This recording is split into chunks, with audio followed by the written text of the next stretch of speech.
본 방송에서 제공하는 투자 정보는 투자 판단에 대한 조언입니다. 방송에서 제공하는 주식의 가치, 가격 상승 및 가격 하락에 대해서는 방송사에서 보장하지 않습니다.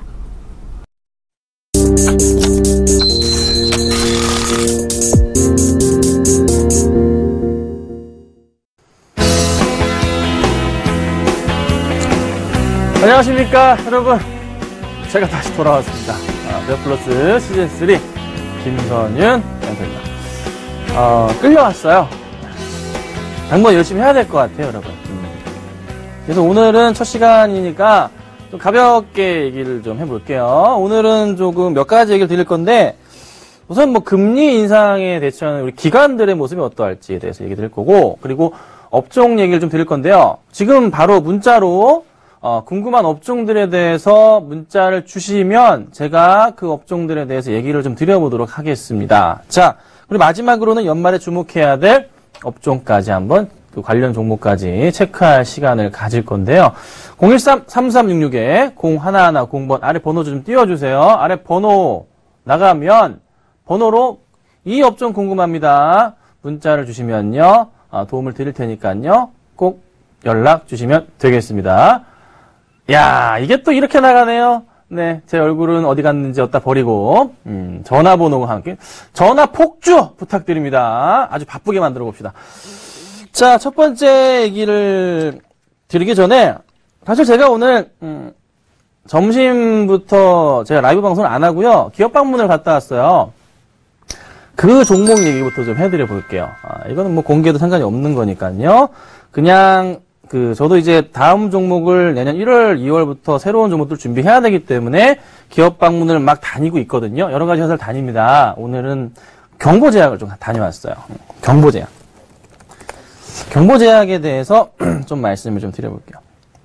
우선 경보제약이 딱 아시겠지만 종근당의 어떻게 자회사죠. 그래서 종근당으로 갔습니다. 여기 서울 강북 충무로? 어디였죠? 하여튼, 벽돌색 건물, 종근당의 영어로 딱 써있어요. 딱 들어갔는데, 보안이 살벌합니다. 안 갔다 왔다고 박 PD가 그러는데, 좀 이따가 찍은 사진하고, 이걸 그냥, 네. 어찌됐든, 갔다 왔는데, 딱 떠 있고요. 보안이 되게 확실합니다. 차를 주차하고, 딱 들어가니까, 누구를 찾아왔니? 뭐 때문에 왔니요? 얘기도 하고서, 관계자 전화해가지고, 관계자 이름까지 패드로 확인을 하더라고요. 관계자 이름을 딱 치니까 올라가시라고. 보안이 굉장히 철저해요. 되게 젊으신 분들이 보안을 하더라고요. 3층 접견실로 갔습니다. 접견실로 갔더니만은 새로운 신입을 뽑는지 아가씨들하고 우리 아저씨들이 딱 젊은 청년들이 앉아있더라고요. 아주 깔끔하게 뭔가에서 물어봤습니다. 새로 뽑는다고 하더라고요. 아시겠지만은 종근당의 면접까지 올라올 정도면 굉장히 엘리트겠죠. 얼마나 고생을 했을까 마음이 좀 짠했는데, 어쨌든 회의실로 들어가서 과장님하고 딱 PT를 좀 받았는데요. 이게 종근당 자회사하고 매출 구조상의 내용들을 살펴보니까 회사는 나쁘지 않은데, 여러분 그럼 이게 딱 이런 생각이 드실 거예요. 그럼 매출의 대부분이 종근당일까? 그렇지가 않았습니다. 전체 매출의 구조에서 20%도 안 됐습니다. 종근당 매출이요. 나머지는 다 해외 쪽으로 됐어요. 네. 팁을 드리는 거예요. 근데 해외 쪽 매출이 많이 나오는데 어디서 많이 나오냐면은 가장 많은 게 일본입니다. 그래서 제가 물어봤습니다. 일본 쪽이면은 엔저에 대한 엔화로 만약에 돈을 받으면 문제가 되지 않을까 했더니만은 전체 받는 금액에서 90% 정도는 어디요? 달러로 받습니다. 그래서 어떻게 돼요? 네. 또 달러 수혜주가 되더라고요. 그렇죠? 그런 포인트가 좀 있었습니다. 하나 문제가 뭐냐면 차트를 좀 보겠습니다. 자, 차트를 잡아보자면 주가가 상장하고 난 이후에 계속 빠졌어요. 얘가 2배로 상장했습니다. 공모가 2배로 상장하고 난 이후에 쫙 반토막이 탁 났죠? 계속 빠져요. 이거는 분명히 상장하기 전부터 가지고 있던 누군가의 물량이 있다는 소리입니다. 기관들의 물량이 있다는 소리예요. 이 물량이 얼마인지 물어봐 잘 안 가르쳐줍니다. 그렇지만 제가 볼 때 이 물량 최소한 200에서 300만 주, 한 200만 주가량은 아직 잠겨있지 않나. 언제든 팔 수 있는 물량입니다. 보호 예수가 없는 물량이 200만 주가량이 남아있다는 것을 제가 눈치껏 확인할 수가 있었습니다. 경보제약은 주가가 어떻게 될까요? 오르긴 힘듭니다. 계속 흘러내리지도 않고 계속 횡보할 거예요. 이렇게. 계속 횡보할 겁니다. 대신에 그 물량 소화 과정이 끝나게 된다면 경보제약은 올라갈 수가 있겠죠. 실적은 꾸준하게 계속 좋아지는 거니까. 그 경보제약에서 주력 매출로 새롭게 끌어올리려고 하는 거는 CMO라고 합니다. CMO가 뭐냐면요, 여러분. 그러니까 OEM하고 비슷한 거예요. 제약회사한테 약을 만들기 힘든 회사거나 이 약을 만들기 좀 기술력이 부족해. 그리고 공장 설비가 없어. 그러면 어떻게 해요? 요걸 레시피를 가지고 던집니다. 그래서 이것 좀 만들어주세요. 대신 만들어주는 겁니다. CMO라고 하거든요. 간략히 설명드려보자면. 그래서 그 부분에 대해서 앞으로의 주력 사업으로 좀 끌어올리려는 것 같더라고요. 당장에 있어서 CMO 쪽의 매출이 16억밖에 안 됩니다. 굉장히 적죠. 근데 요거를 목표는 500억까지 끌어올리려고 한다. 이렇게 얘기를 하더라고요. 자, 그러면 그거 어찌됐든 내년까지 되는 건 아닙니다. 몇 년 걸리겠죠. 그래서 어떻게 해요? 당장에 보호회수 물량, 보호회수가 없는 이 기관들의 자금 물량, 이 자금이 제가 볼 때 200만 주 되는데 그것들이 어떻게 해요? 정리가 돼야 되지 않을까 라는 좀 생각이 들고 또 임상에 대한 부분을 진행하고 있는 가운데서 문제가 되는 부분도 하나 있기 때문에 그 부분 해결이 좀 필요하지 않을까 라는 생각이 좀 들기도 하네요. 어쨌든 간에 경보제약 굉장히 좋은 회사였습니다. 튼튼합니다. 재무적으로 문제 없습니다. 지분 구조 굉장히 깔끔합니다. 좋은 회사입니다. 그런데 굉장히 오래 걸릴 것 같다는 생각이 들었습니다. 그래서 한번 갔다 온 얘기를 잠깐 드려봤는데요. 나쁘진 않습니다. 매도라고 말씀드리기 힘들고요. 매수하시라고도 말씀드리기 힘든 종목이다. 그래서 한번 말씀드린 거를 토대로 고민하시면 좋을 것 같습니다. 다음에 제가 또 기업방문을 갔다 왔을 때, 그때는 또 다녀온 회사에 대해서 또 제가 짧게 말씀을 드려볼게요. 지금 오늘 첫날인데, 사진하고 좀 준비를 해서 보여드려야 되는데, 시간 관계상 좀 힘든 부분이 있었네요. 그래서 잠깐 말씀으로 대처해드렸습니다. 자, 오늘 첫 번째로 실질적으로 하고 싶은 거는 이거예요. 금리 인상을 왜 하려고 하는가, 왜 해야 되는가.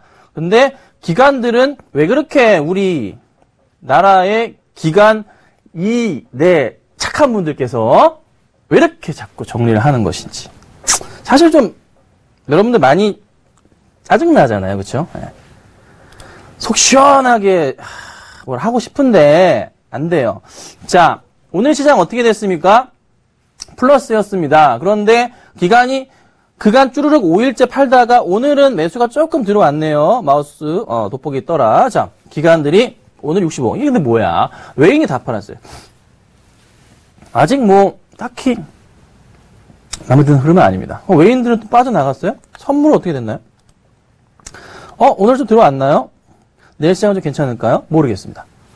자, 금리 인상. 칠판으로 좀 가서 좀 살펴보도록 하죠. 칠판을 오랜만에 쓰는데요. 이건가요? 이건가? 이거네요. 죄송합니다, 여러분. 자, 펜은 잘 나오나요? 녹색으로 나오네? 흰색으로 바꿔야겠죠? 지우고. 좋습니다. 자. 이거 잘 써지네요, 아주. 네. 근데 되게 뻑뻑하네요. 자. 제 글씨가 아닌 것 같죠? 지금 자꾸 PD님이 꿍시렁 된다고 아주 그냥 난리가 났습니다. 오랜만에 왔는데 이러지 않았으면 좋겠네요. 자, 금리 인상. 미국은요, 지금 경제가 비상입니다. 금리 인상이 되면 어떻게 돼요? 달러 강세가 되죠? 달러 강세로 어떻게 할 수 있을까요? 달러 강세가 되면은 자국 내에서 다른 나라 물건을 사올 때 어떻게 돼요? 좋습니다. 그렇죠? 그런데 자국 내 기업들은 물건을 팔 때 어떻게 돼요? 이런 문제가 발생합니다. 그런 포인트가 있긴 합니다. 근데 사실 미국의 입장에서 제 판단은 달러 강세가 좀 생겨줘야 됩니다. 네. 왜요? 소비 촉진에 대한 부분, 또 달러 강세로 인해서 미국이 사실 먹고 사는 게 많아요. 그렇죠? 그런 포인트. 그리고 사실 더 이상 버티기도 힘듭니다. 왜요? 이미 옐런도 그랬고, 버냉키도 예전에 그랬었고, 인플레이션 목표치와 더불어 실업률에 대한 얘기를 계속 했었습니다. 실업률 얘기를 했죠. 근데 이제 10월 달에, 실업률이 5.1%에서 어떻게 됐어요? 5%로 떨어졌습니다. 네, 5%로 떨어졌어요. 이거 다음 달에, 이번 달 실업률 4%로 떨어지는 거 아니야? 뭐, 가능성이 있겠죠. 근데 참 웃기는 건 뭐냐면, 불과 이제 한 달도 안 된 시점에서 12월에 금리 인상 가능성 아시죠? 30%대였어요. 약 38%인가 그랬습니다. 자꾸 말이 바뀌어. 지금 몇 프로입니까? 어제 68%였다가 또 오늘 뭐 70%였다가 계속 올라갑니다. 아니, 이게 뭐 금리 인하를 9년 전부터 쭈루루룩 천천히 해오다가 갑자기 금리 인상을 딱 하게 되는데, 뭐 확률, 뭐 이렇게 빨리 바뀌어. 짜증나죠. 완전 짜증나. 근데, 하긴 해야 돼요. 70%가 됐어요. 12월. 만약에 11월 달에 어떻게 잘 나와 그랬어. 고용에 대해서요.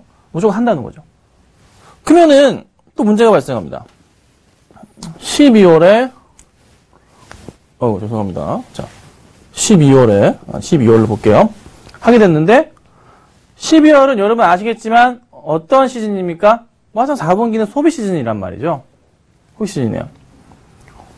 그러면 우리 어떡하라고. 이것도, 소비는 이루어지겠지만 또, 주식시장 자체가 또 흔들리게 되잖아요. 벌써 어제랑 그제 같은 경우 코스닥이 이틀 동안 5.5% 빠졌다가, 오늘 1% 이상을 좀 반등을 줘도 아직까지도 4% 이상 빠진 상황입니다, 이번 주가.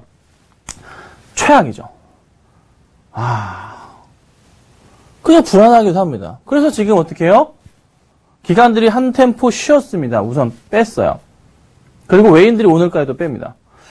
생각해보니까 또 기관들이 그렇게 얘기했던 바로 밴드가 있습니다.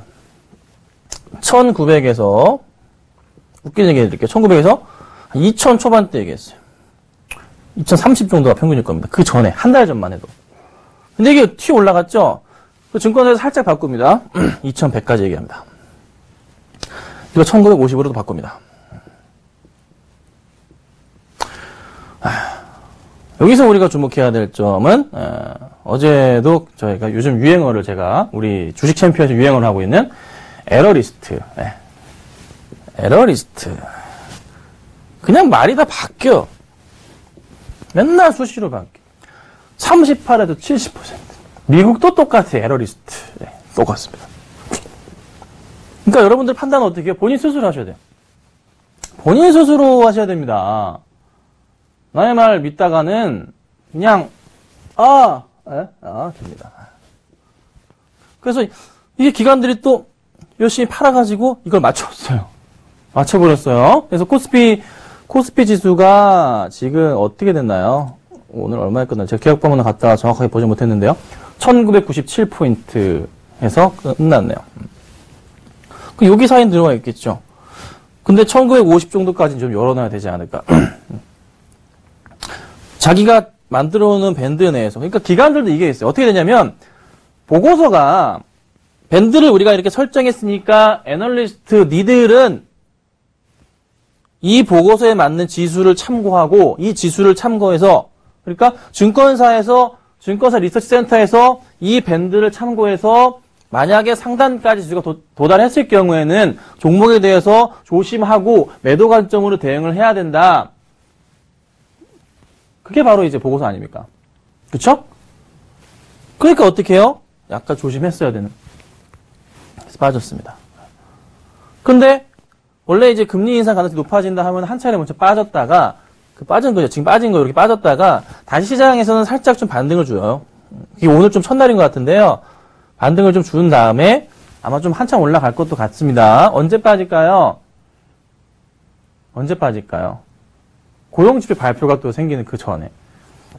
그러니까 12월 15일 날 FOMC 회의 때 결과가 나온다고 하는데 한 11월 말쯤까지는 안정적인 흐름이 좀 당분간 또 나올 것 같아요. 한번 밀려줬으니까. 그렇죠. 밀려도 살짝 밀릴 거예요. 그리고 다시 천천히 좀 상승하는 그림이 나올 겁니다. 왜? 12월은 좀 살려놔야 돼요. 너무 경기를 죽여놓으면 안 돼요.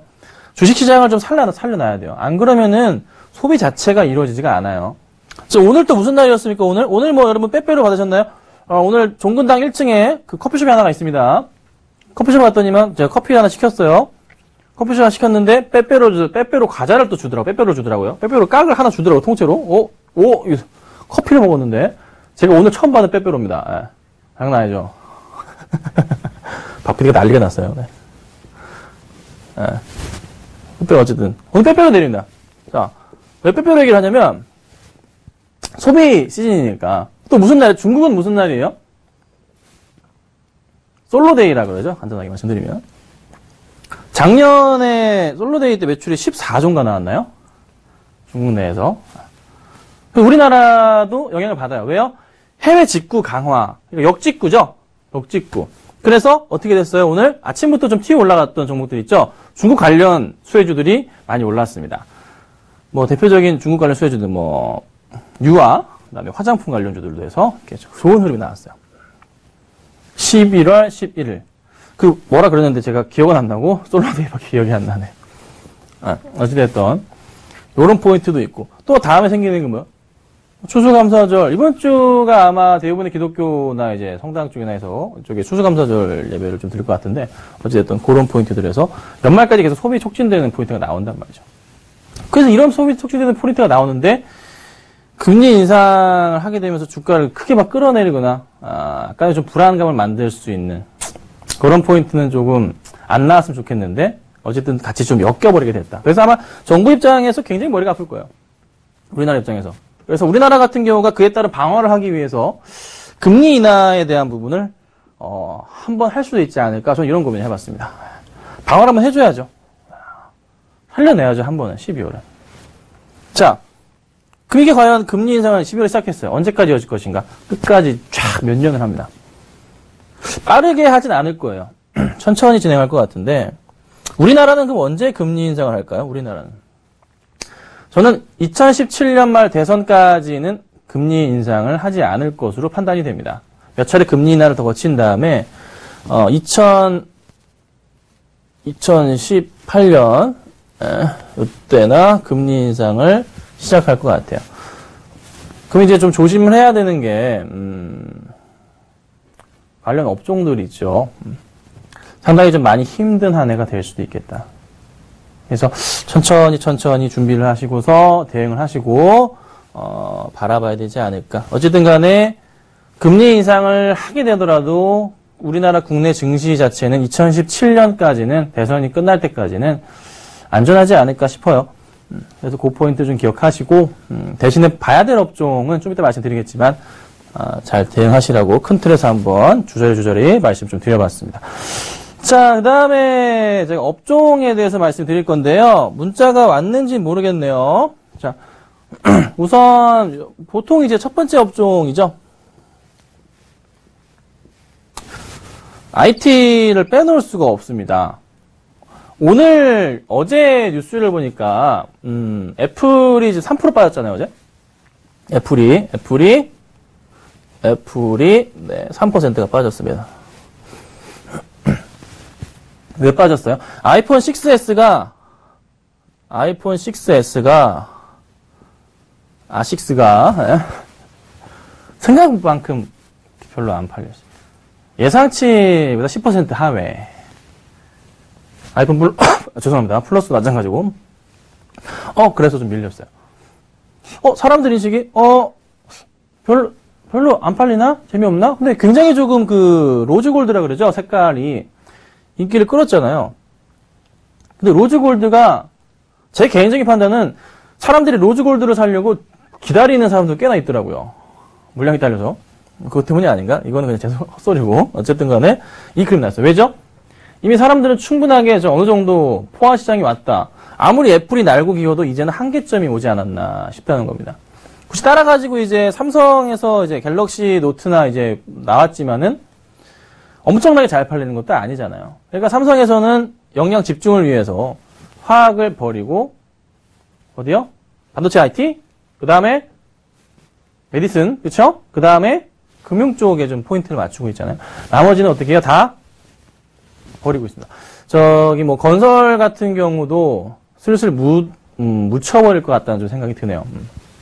어쨌든 그런 포인트를 맞추는 것 같아요. 그래서 스마트폰 시장 자체가 좀 많이 죽었다. LG전자도 그룹 구조조정이 굉장히 많이 절실히 필요한 상황이에요. LG 그룹 전체가 다.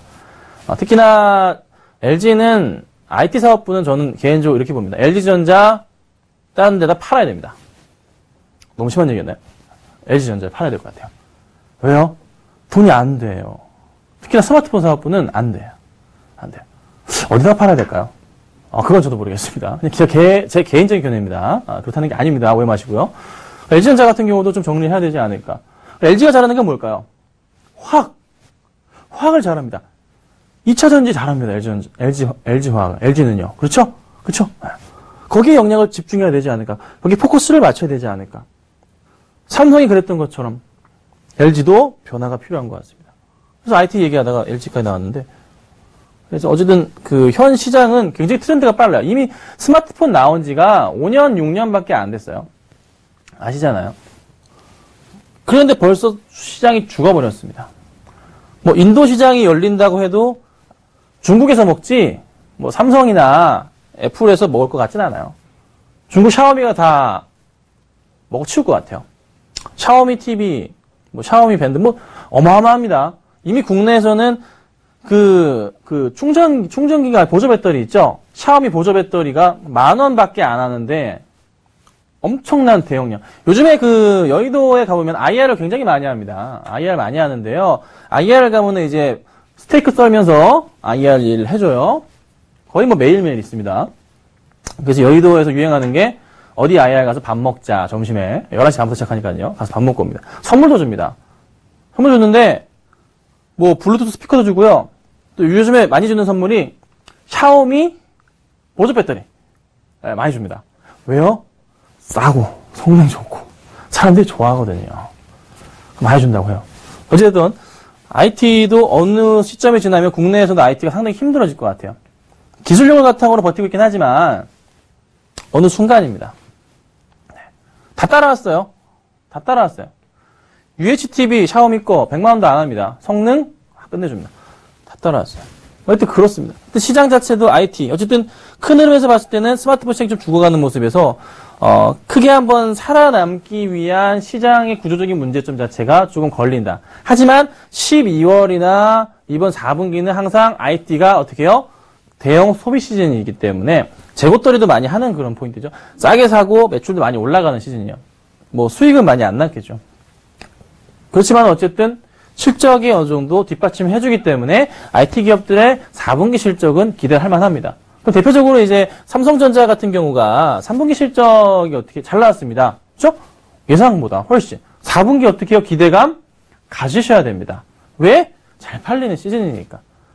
예. 아무리 못해도 그냥 대박은 아니더라도 중박은 친단 말이죠. 4분기에는 항상. 그래서 삼성전자를 IT 기업 중에서는 조금 포커스를 맞추고 대응하시는 것도 큰 종목 보시는 분들은 대신에 IT 부품주는 하지 마세요. 재미없어요. 그래서 정말 난 IT 관련주를 사야 돼라는 생각이 있으시다면 애플 관련주도 안 되고요. 그냥 삼성전자를 사십시오. 그게 가장 속 편하실 겁니다. 스트레스 받지 마시고요. 아셨죠? 자, 두 번째로 말씀드릴 거는 자동차 얘기 빼놓을 수가 없겠죠. 요즘에 참 기아차가 잘 갑니다. 현대차도요. 제네시스 브랜드를 만들었어요. 우리나라 1위 포털 사이트에 가보면은 죄다 제네시스 얘기입니다. 전 면이 다. 댓글에 보면은 아우 돈 많이 쓰셨네 이런 댓글도 많아요. 사실은 아니겠지만 어쨌든 자동차 얘기를 좀 드려볼게요. 이게 폭스바겐 사태로 인해서요. 어떤 일이 발생했냐면 재밌는 얘기 먼저 해드릴게요. 지금 현대자동차의 지방에 이제 부품 공장들이 있죠. 당연히 있죠. 거기서 보쉬도 그렇고 마찬가지지만은 어떤 일이 발생하냐면 가솔린 그러니까 디젤 자동차 만드는 부품들의 생산이 확 줄고 휘발유 가솔린 차를 만드는 부품들 그 부품 공장들하고 자동차 만드는 회사들이 그 공장들이 갑자기 가동률을 쫙 끌어올려주고 있습니다. 현대차도 마찬가지 상황이 나옵니다. 현대차에서 지금 사활을 걸고요. 어떻게 해요? 쫙 가동률을 올렸습니다. 엄청나게 올렸습니다. 왜? 판매가 잘 되니까. 폭스바겐이 왜 할인율을 뭐 20%까지 막 깎아줘요? 난리 났거든요. BMW까지 갔습니다. 사실 폭스바겐이 그러다 망하는 거 아니야. 폭스바겐은 절대 망하지가 않습니다. 폭스바겐 절대 망하지가 않아요. 왜? 폭스바겐은요, 회사가 아니라 하나의 큰 나라예요, 나라. 그래서 폭스바겐의 규모가 그 정도입니다. 하나의 큰 나라라고 보시면 돼요. 나라가 망하지 않죠? 폭스바겐은 그 정도입니다. 폭스바겐 그룹 내 자동차 회사들은 대표적인 회사가 폭스바겐, 아우디. 들어보셨죠? 포르쉐. 들어보셨죠? 부가티, 벤틀리. 뭐 갑니다. 벤틀 맞나요? 맞는 걸로 알고 있는데 아니면은 오해 마시고요. 자, 어쨌든 한 10개 정도의 자동차 그룹을 가지고 있습니다. 전 세계에서. 망하는 그룹은 아닌데 그 틈새를 현대차, 기아차가 확 파고들었다는 거죠. 그래서 이게 쫙 주가가 하고 있어요. 방금 박 PD가 기회로 폭스바겐이 열받으면은 현대차를 사오일 수도 있다. 가능합니다. 그 정도로 큰 회사입니다.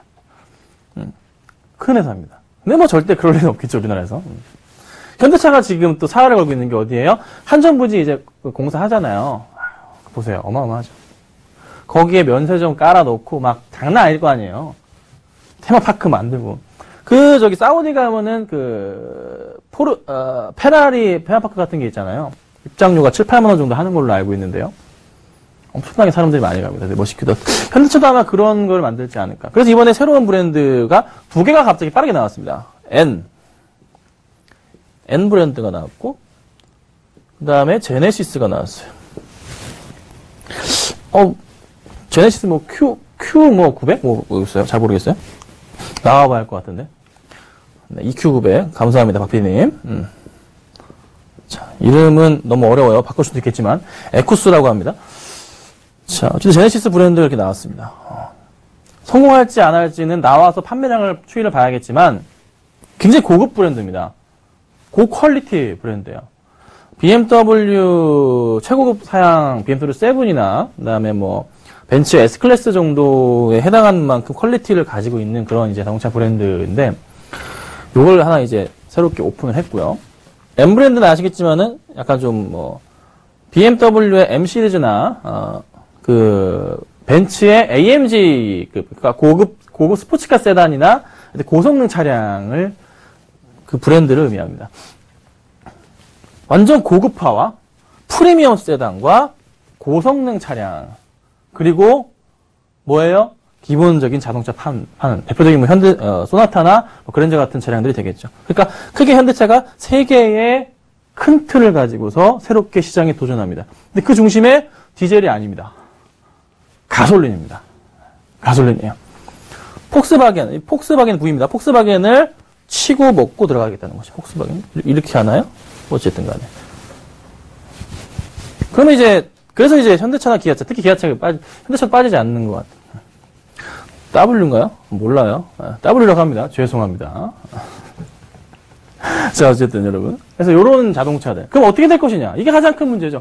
주가 흐름에서 현대나 기아차가 매출이 어떻게? 제가 볼 때 올라갑니다. 바닥은 좀 다져야지 않았나. 근데 얼마나 성장할 수 있을지 모르겠어요. 폭스바겐이 이번 사태를 잘 정리하고서 다시 살아온다면, 나 이제 좀 살 것 같아 라고 나온다면, 다시 또 점유율은 뺏기기 시작하겠죠. 거기서 최대한 그간 뺏겼던 점유율을 잠식하려는 거. 그래 주가 빠졌던 건데, 다시 올리는 거. 그래서 안전하게 좀 투자할 수 있는 모습이 좀 되지 않았나? 사실 자동차 포악이긴 한데, 문자 자동차에서 이제 휘발유로 했지만, 그래도 현대차나 기아차가 조금 밀리는 게, 하이브리드 전기차 쪽은 좀 약간 성능이 좀 그래요. 근데 가격적인 측면에서만 합의를 봐서 싸게만 내준다면, 괜찮지 않을까도 싶어요. 전 어쨌든 현대차의 도전에 박수를 보냅니다. 기아차도 마찬가지 흐름을 좀 보이겠죠. 일단 현대차에 영향을 집중하는 것 같아요. 그래서 도전에 박수를 보내고요. 우리나라 기업이 이 정도까지 올라온 게 얼마 안 되는데 되게 자랑스럽잖아요. 그렇죠? 무조건 뭐 나쁘다고 욕할 건 아니고 이거 나와봤자 뭐 되게 도전이잖아요. 그렇죠? 그래서 저는 긍정적으로 보고 매출 확대에 분명히 기여할 것이다 라는 생각을 해봅니다. 그래서 자동차 같은 경우는 업황에 대해서는 파란불 신호를 드리도록 할게요. 종목에 대해서는 당연히 현기차 포인트를 보셔야 되고 깊은 조정이 나온다면은 매수 기회로 대응하는 게 어떨까? 이렇게 한번 말씀을 드려보겠습니다. 자, 지금 박PD님 업황 궁금한 게 온 게 있나요? 문자? 관심들이 없으시군요, 여러분. 없다고 하네요. 있는 건지 없는 건지 박 PD가 적기 싫은 건지. 자, 그 다음에 금리 인상이 있으니까 은행 얘기를 해보죠. 은행주들을 금리 인상이 되면 큰 수혜주라고 합니다. 당연히 수혜주겠죠. 같은 얘기 알잖아요. 아, 그렇지. 예. 금리 인상하면은 어떻게 해요? 어떻게 돼요? 이자가 올라가죠. 그럼 어떻게 해요? 아, 우리 서민은 죽어납니다. 대출한 서민들은 죽어납니다. 하지만 은행 입장에서는 어떻게 해요? 좋습니다. 자, 오늘 뉴스가 나온 게 연봉 9천 받으시는 분이 인당 4,500밖에 못 벌었다는 뉴스가 나왔습니다. 은행이 장사를 못했다고 합니다. 네. 만 15% 정도 꺾였다고 하나요? 역신장? 그런데 제가 볼 때는 이제 미국에서 금리 인상을 시작하고 여타 국내에서도 금리 인하를 하는 포인트가 나오겠지만 금리 인하 속도가 느려진단 말이죠. 12월에 저는 할 수 있다고 좀 보고 있긴 한데 느려지면서 어찌됐든 국내의 대출 금리가 최근에 살살 올라오고 있어요. 그런 포인트에 맞춰서 어느 정도 바닥을 찍는 게 이 4분기가 아닌가 싶어요. 주가가 바닥을 찍는 게.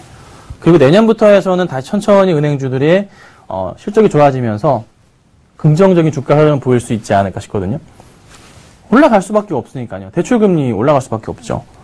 그럼 어떻게 해요? 당연히 영업이익 좋아지고요. 이익률 좋아지고 순이자 마진 높아지고 님이라 그러죠. 순이자 마진 높아지고 주가는 어떻게 따라서 올라갈 수밖에 없습니다. 아이고야. M입니다. 왜 이렇게 써지냐. 올라갈 수밖에 없습니다.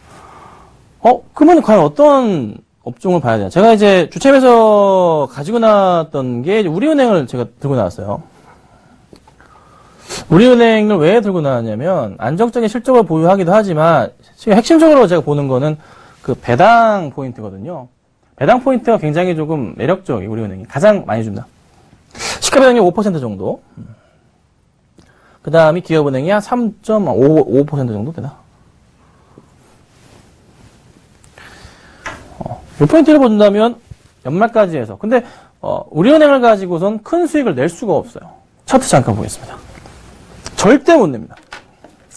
그냥 안정적으로 금리 인상 아우 너무 무서워 근데 주식은 해야겠어 하시는 분들 자 우리은행의 밴드를 보겠습니다. 최고점 재상장하고 나서 말고요. 이렇게 볼게요. 아래가 9,000원이고요. 요 위에가 11,500원입니다. 갭이 얼마예요? 2,500원 차이입니다. 만원에 샀을 경우에 위로 정말 잘 가야 15%, 아래로 떨어져 봐야 10% 정도가 박스권입니다. 근데 이것도 제가 박스권을 굉장히 높게 잡아드린 거고요. 요 정도 포인트 되는 것 같아요. 요 정도, 요 그림. 그래서 이 종목은 수익이 많이 나더라도 10% 조금, 손해가 나더라도 10% 정도 빠지고 끝나는 굉장히 좀 안정적인 움직임이에요.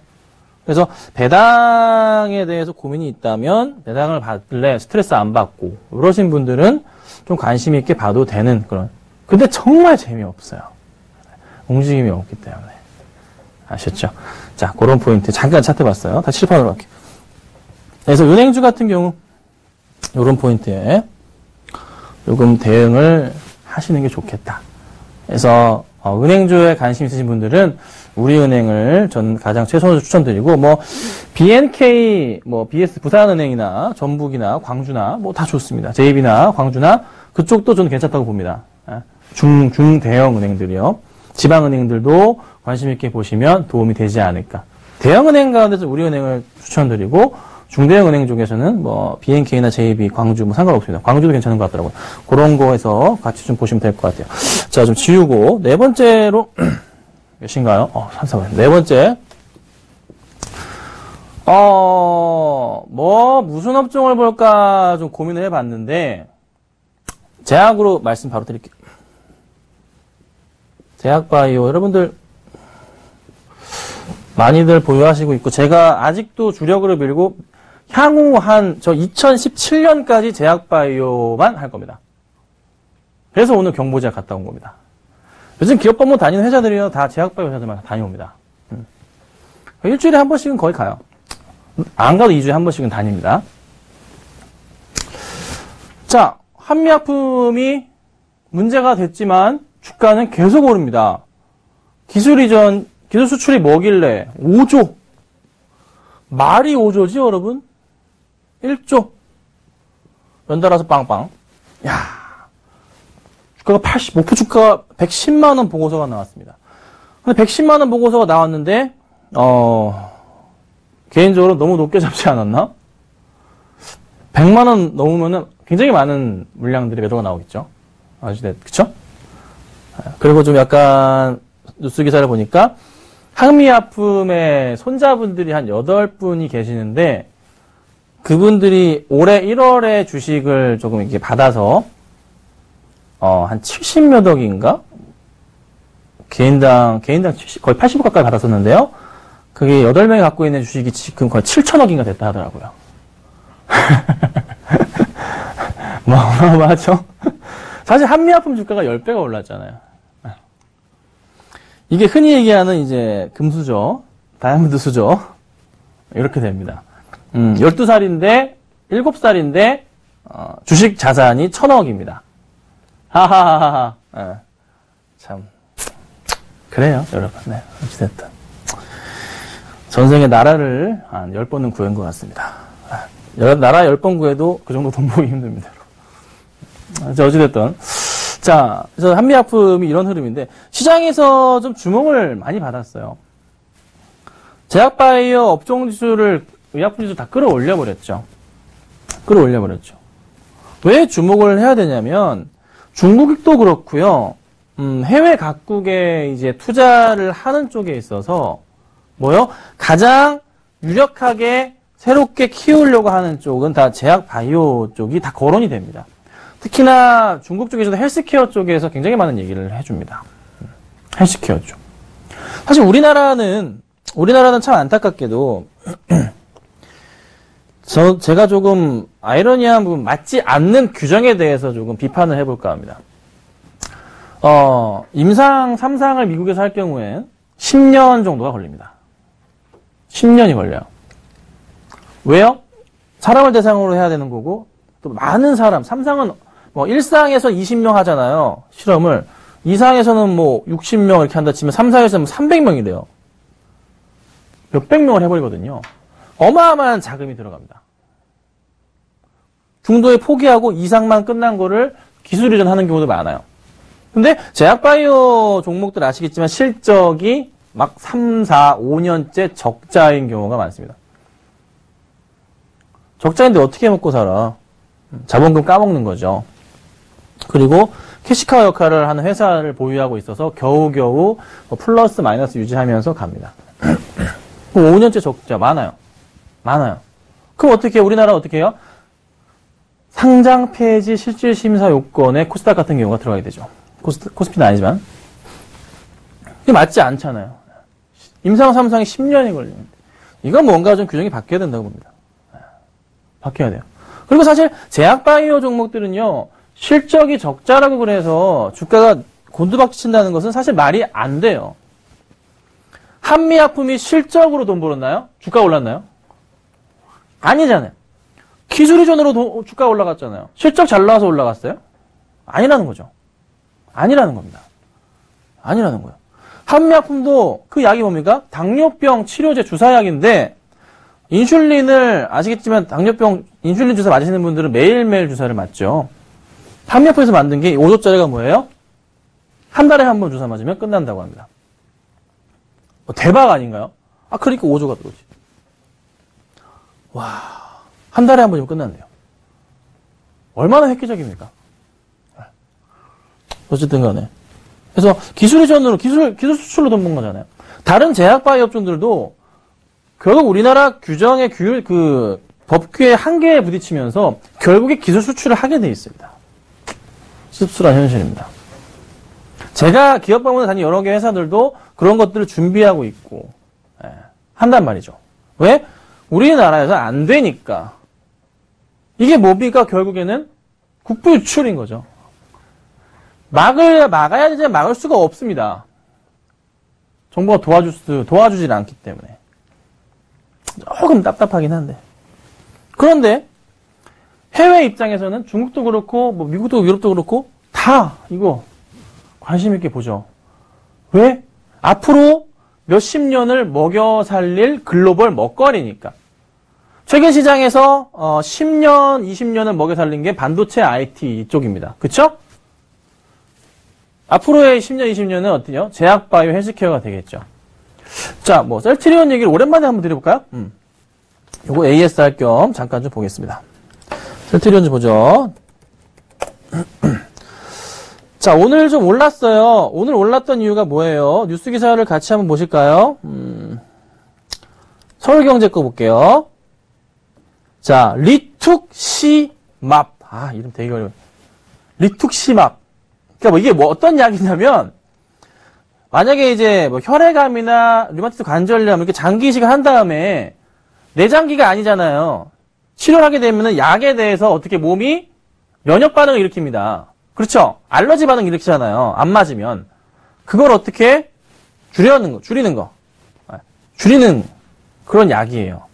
그것도 바이오시밀러 제품으로서 유럽의약청 EMA에 신청을 했다는 걸로 몰랐습니다.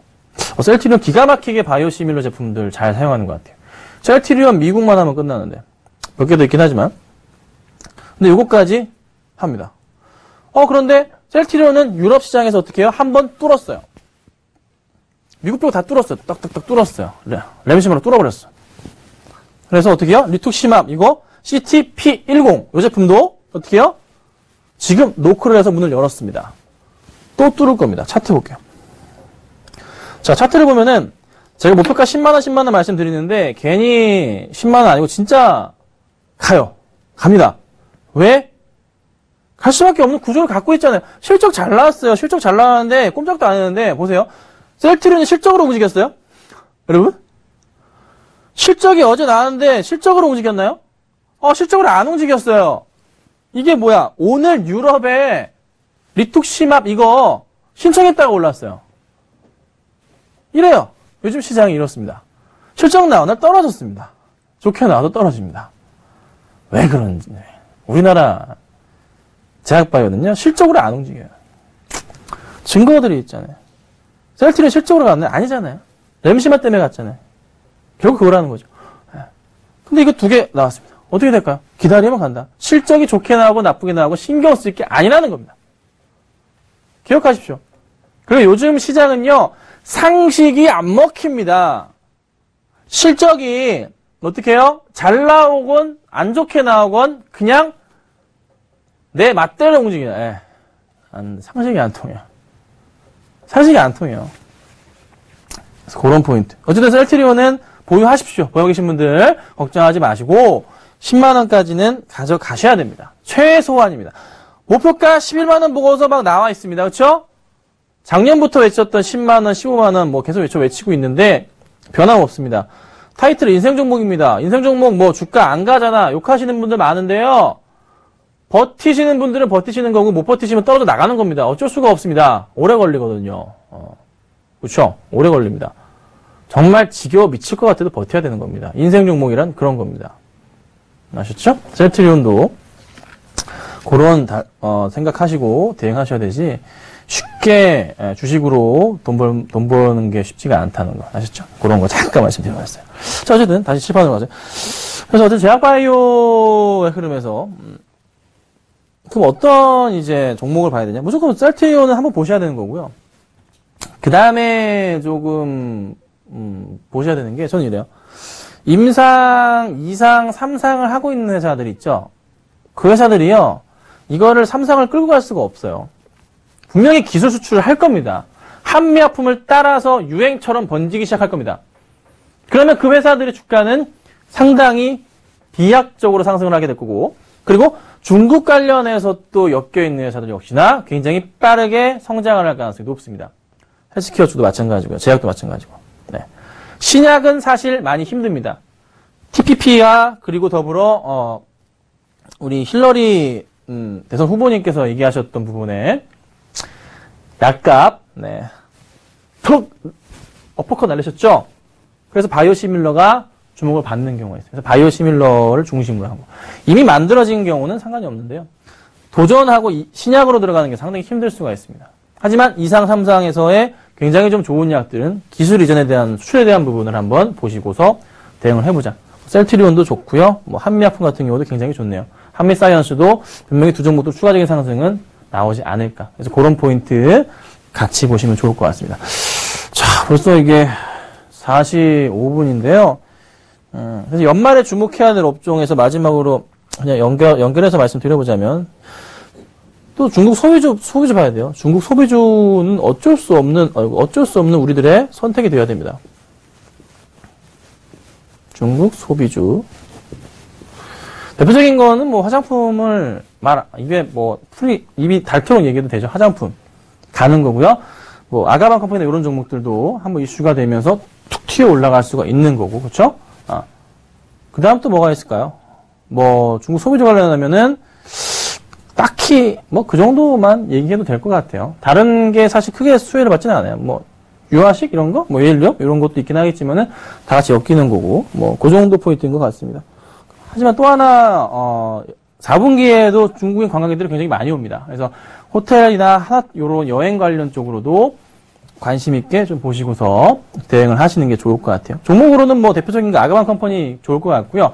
자, 그 다음 말씀드릴 수 있는 거 화장품주 중에서는 아모레퍼시픽 정도가 안정적인 흐름 나올 수 있을 것 같고요. 여행주 가운데서는 큰 거 같습니다. 하나투어 정도 보시고 대응을 하시면 될 것 같네요. 자, 여기까지만 말씀드릴게요.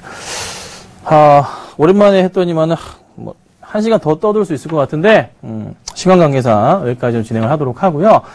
다음 주에도 좀 더 재밌는 얘기를 좀 드려보겠습니다. 다음 주 상황에 맞춰서 여러분들의 좀 시선을 끌 수 있는 얘기 드려볼 테니까 꼭 놓치지 마시고, 제가 다시 왔으니까요. 방송 재밌게 좀 진행하시고, 좀 이따가 1시간 뒤에 주식 챔피언도 많은 시청 부탁드리도록 하겠습니다.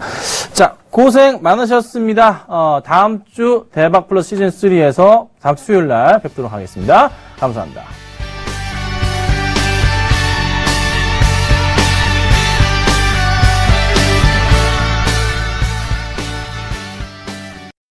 본 방송에서 제공하는 투자 정보는 투자 판단에 대한 조언입니다. 방송에서 제공하는 주식의 가치, 가격 상승 및 가격 하락에 대해서는 방송사에서 보장하지 않습니다.